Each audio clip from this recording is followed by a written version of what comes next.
Remember, whatever is happening, if it's not happening according to your plan, it's happening to the divine's plan, it's happening to God's plan, it's happening to higher self's plan.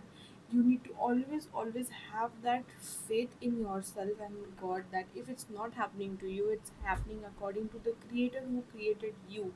And you do not even have to, he can just, the way he created you, he can literally take away everything from you in seconds. He has the power, so you do not have to.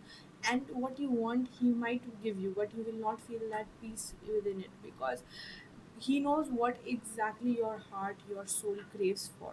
So he is preparing you for it. But the process is also good. You need to also acknowledge the process, enjoy the process, because through you, God is living. So now, what is our thing which we can do is literally feel blessed for whatever he is providing. It's not because if you are blessed and if you feel grateful, even if you are not, if you act like being grateful, which people tell you, so you will get more. No, it's not the case. You might get more, but you will not be satisfied. I'm telling you, mark my words.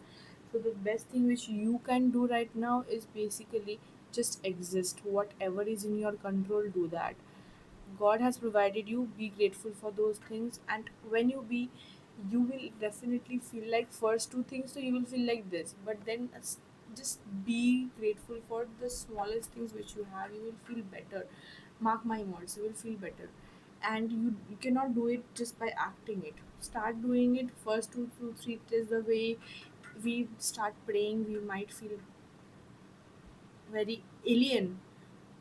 The people who do not pray only, the people who do not, like, you know the real meaning of God. I'm not literally brushing you guys, because I was also one of them. It took me a lot of the time to find God, and I'm still in the process of finding God. So people will not believe you. So what you can do is just keep on being grateful, just keep on doing what you can control, and when you have it, no, I trust me, it will really feel normal to you, because you have so much of faith in God that God is just great, you guys. I can just tell you, because now the time going in life, I do not have anything to complain. Neither do I have anything to, be truly grateful for. But whatever is in my plate, I am just doing it. I'm just doing it because God is letting me do it. I wanted to have 2 to 3 days of vacation. My parents did 1 day of vacation, 2 day of vacation. I did it, but I am not feeling satisfied. Now, what I've learned is that, okay, God want me to have a bigger, better life where I can make my own decisions. I can make my own choices. For that, I just have to be, saying no more. Then, yeah, I understood a lot of the thing. I also was grateful that I could enjoy with my parents. Sorry, siblings a lot. So yeah, like my major agenda is like, if you are not in a state to be grateful, if you're not in a state to complain, you are in a neutral state. That is also one of the peacefulest state to be in.